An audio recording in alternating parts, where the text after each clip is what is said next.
So as I was browsing Twitter, I came across this video that I think is an outtake of Jeremy Corbell's Weaponized podcast. He's sitting on a couch with George Knapp, and they're discussing some very serious allegations describing what it is like and what it means to be a UFO whistleblower in 2024. I want to share this video with you guys, comment on it, share my thoughts on it, and then go through some of the replies and comments on Twitter, see what people have to say. But let's get started. Let's look at the video in question itself, and please leave your thoughts on this down in the comment section below. As we're watching it, I'd be very curious to hear what you think is happening here. I've been notified of very specific and direct and detailed threats against my life, as well as against anybody who may have information, assets, or contact with additional whistleblowers or individuals who are aware of this program.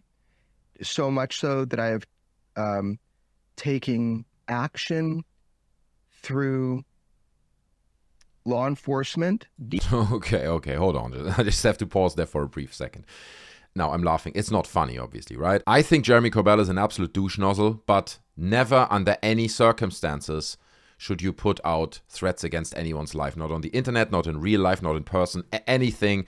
You don't threaten someone else's life. It's just something we don't do, no matter how much you disagree. But I think what he's saying here is not that some kind of lunatic who disagrees with his reveals is threatening his life. To me, it sounds like, even he's not very specific about it, as if he's saying some shady government organization wants him to be quiet about this. Specifically, that's what this is about, this Immaculate Constellation leak, right? That he's claiming that's going around at the moment. If you don't know what Immaculate Constellation is, it is basically an alleged government program that was established to detect and quarantine military UFO imagery and the best videos that are out there and eyewitness testimonies and sensor data and stuff like this. Everything that's out there that's authentic around the phenomenon of UFO is being quarantined, and that program by the government is allegedly called Immaculate Constellation. Now he leaked it, and now he's claiming that someone is threatening his life because he leaked it. Let's keep going and see where this goes. You have in place what you might call a dead switch, a system whereby information about this and other matters that we've collected over the years would be disseminated if something were to happen. Okay, I will not mince words.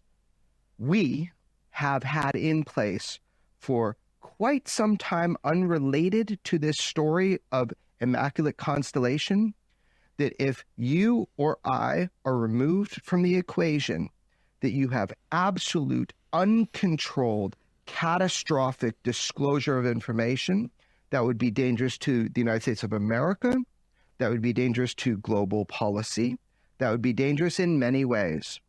And it benefits everybody to not fuck with journalists doing their job and sanitizing information prior to the good of public knowledge with no harm to the United States of America, putting it out. And then the little teaser there in the end.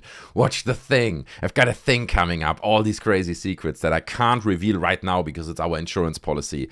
You will find out at this thing. He doesn't even say what it is, but it premieres on Tuesday the 15th, which was yesterday. Few comments on this. First of all, he's like, well, do not mess with these journalists like me, right? Who just puts all this information out there, who's just hunting the truth and puts it in public hands. It's like, hold on a second. Like, we're talking about really, if it is true, top secret programs here.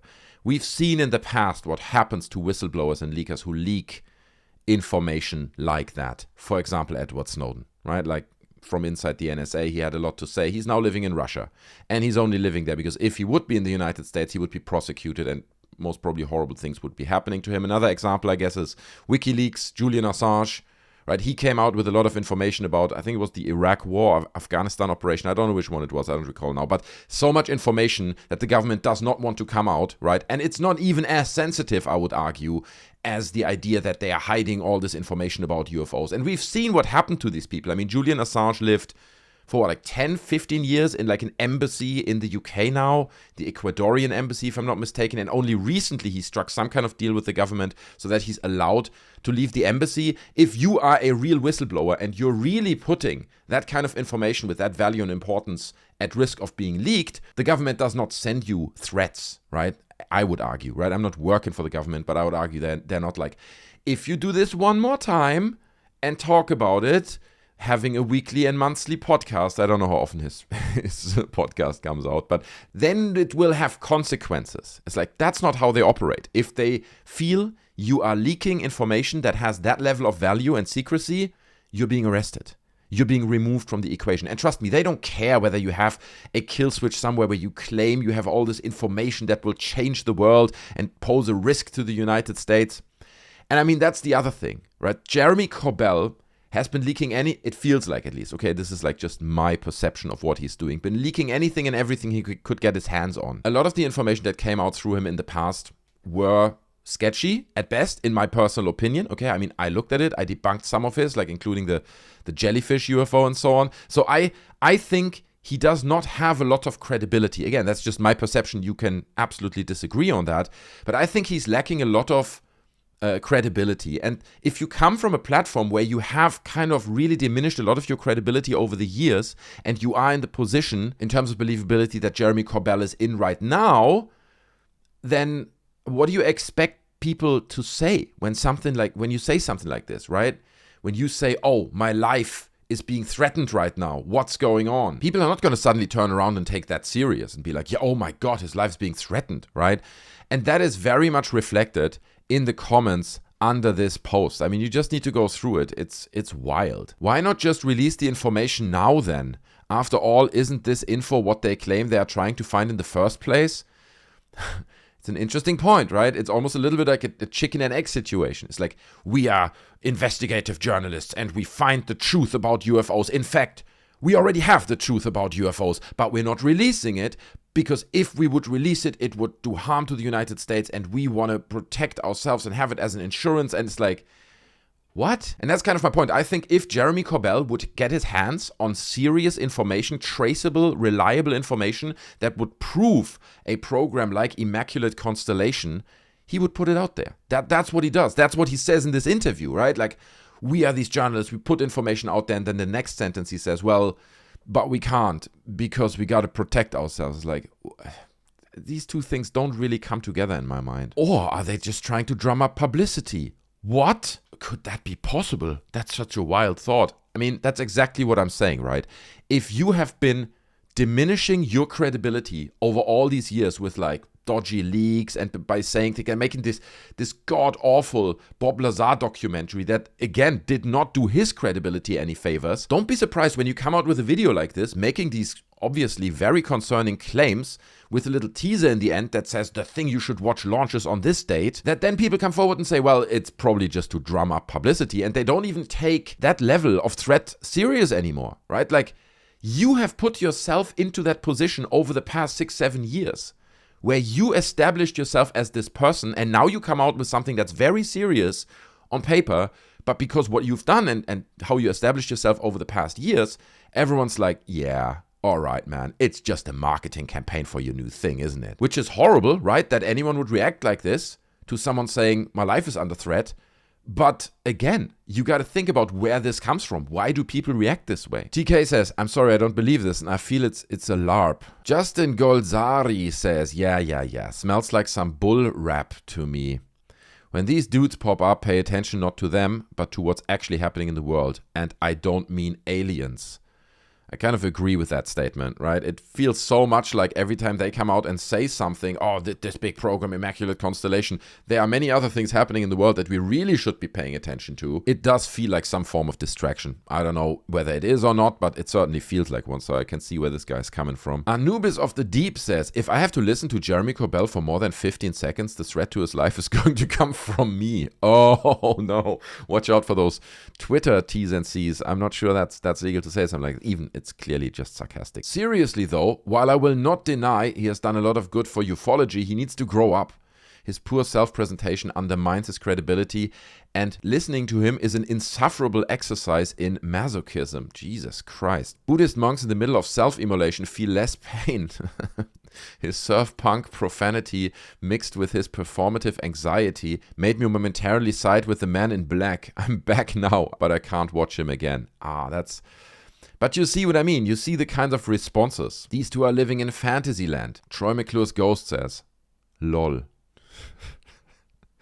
So simple sometimes. What law enforcement? When? I mean, that's another question, right? It's like, if this shady government agency, which I assume he talks about, is threatening his life, why would you go to the police, right? He said like he's involving law enforcement. It's like, look, the government is threatening me. Let me call the government. I don't know how that really makes sense. And also, he could put all this criticism to an end by just releasing like the police report. He's like, here's the police report. I've obviously crossed out my details, but here it is. I have reported this to the police. This is the evidence that this is really going on. I'm serious about it. You know, at least it would lend some credibility to some of his claims, but there's nothing like that. I mean, it's up to him, right? He doesn't have to release the police report, but at least it would give us something tangible to look at that may lend a little bit more credibility to these claims. As you can see, it's not just me. There's so many people out there who at this point are like, yeah, bro, I don't buy it, man. Curious Curator says, Corbell does not possess, nor has he ever possessed, anything verifiable or even marginally credible. He said, I don't say this. This guy says this. I find it extremely hard to believe that he poses a threat to any institution or group of people. Yeah, I tend to agree. 2 government plants, right? And this is an accusation you see a lot in threats like these and generally around Jeremy Corbell, where people say, well, he's just a government plant. He basically wants to diminish the credibility of the phenomenon. That's why he's out there. That's why he's acting the way he does, because people want him to be the first contact that you see when you look into ufology, and then you're like, oh, you know, that's not for me. And you kind of leave it behind. So a lot of people claim that. But then again, those people who claim Jeremy Corbell is some kind of CIA plant are also the people who then often claim that they have the real information and they actually spoke to Area 51 employees and blah, blah, blah. So it's like a cluster F of misinformation, really, because they say, well, they are CIA plant, I have the real information. And I'm sure there's another layer then that says, no, that guy is also a CIA plant. I have the real information. And, you know, it is such a mess. It is such a mess. And I just feel, as in the bigger picture here, because of this mess, because of all the misinformation, all these fake videos that are out there, all the debunking that's going on, a lot of people are waking up and a lot of people are starting to understand, maybe this whole UFO phenomenon is not what people like him try to sell us. Maybe all this government secrecy is really not running that deep, and these programs can't really exist in the way they are described by these people, because it would have leaked, stuff would have come out, we would have seen more about it. Him as a whistleblower, he would have been prosecuted for it, and so on. There are so many questions around all this stuff that I think it leads to more and more people becoming more and more skeptical, which then leads to people like Jeremy Corbell not making as much money anymore, right? So you gotta put another layer on the stories you put out there, and that could be, and I'm not saying that's what it is, but that could be him claiming that his life is at risk now and they're threatening him directly. It's a good story, right? It is something that you can latch onto, that you can relate to and be like, well, you know, that must be really serious if his life is at threat now, you know, his life being threatened, right? So it could absolutely just be a marketing scheme. Personally, I think probably he did receive some threats. For what? In what context? When? I don't know. And from who? Obviously, I have no idea. I don't doubt that he received some threats, but I also think, and again, the video, how he presents it with a little coming on this date disclaimer in the end there, it just feels like a marketing ploy. It feels like you're just doing this and saying this to get more eyes on the thing that comes out. And I don't think we need to read many more of these comments, because they are all saying the same thing in slightly different ways. I call BS. Grifters have feelings too.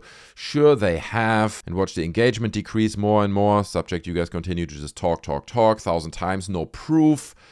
This is the sentiment of the replies. And this is what I'm talking about, right? More and more people realize it is so much talk and very little substance. Very, very rarely, if ever, we get, I don't know, radar data or something that's just verifiable. Not even speaking of like serious evidence. There's just no meat to the bone. You know what I mean? And we've been doing it for so long. I keep repeating this, but I mean, already in 2001, Dr. Stephen Greer hosted like the Disclosure Project in front of the National Press Club, bringing out all these, you know, whistleblowers and people who worked for the government and for the military, making all these extraordinary claims. Nobody cares, dude. And since then, you know, since 23 years, yeah, disclosure is just around the corner. This time it's for real. Here's the next video. The guy's gonna come out and say the real thing. It's Immaculate Constellation. It's, you know, I mean, read this tweet. Again, this links to the same episode of the Weaponized podcast, I believe. Down here's another clip, which I'm not gonna play for you guys, but it says up here, more info being released on Immaculate Constellation during the November 13th hearing. The world will learn about it on November 13th. Quote Jeremy Corbell. Jeremy Corbell says, if no information is leaked, the world will learn more about the alleged UFO program called Immaculate Constellation on November 13th during the UFO hearing. Jeremy also explains the dramatic way this information could be released, other people coming forward too. I wonder if the individual who wrote the 25-page report about the Immaculate Constellation will be at the UFO hearing. Link to the full episode of Weaponized and so on below. Now, it remains to be seen if we will get this information on November 13th. But again, I've been looking at the subject for so long. I've been looking at claims and promises of disclosure is almost here for so long that I'm like, most probably it's going to be just another nothing burger. Maybe there's going to be some hearing, and maybe they're going to say some things in front of Congress, and then it will end and everyone just goes on with their life, and that's it, because there's not really much of substance there. Also keep in mind, this is very shortly after the election, right? So I'm sure we'll have other things to talk about by then. So I don't know if this is like an intentional choice of date. I don't know what's going on here. But guys, that's basically it. It is a real shame, in my opinion, right? That someone comes forward and makes a claim like this, saying my life is under threat at the moment, and it is received in that way. I can see why it's happening. I explained it to you guys, but I'm curious to hear your thoughts on the whole story. Do you believe Jeremy Corbell? Do you think November 13th is going to bring some change? What are we going to see on that day? Do you believe that Immaculate Constellation is a real leak, a real program? Leave any of your thoughts down in the comment section below. I'd be curious to read them. I thank you very much for watching. Don't forget to smash the like and subscribe on your way out. You can also join our Discord. The link to that is in the description. It's obviously free, and lots of other people talking about subjects like this one and many others on there as well. Great community, and I'd hope to meet you over on our Discord. Thanks again for watching. Have a great day wherever you are, and I see you in the next one. I'm out. Bye.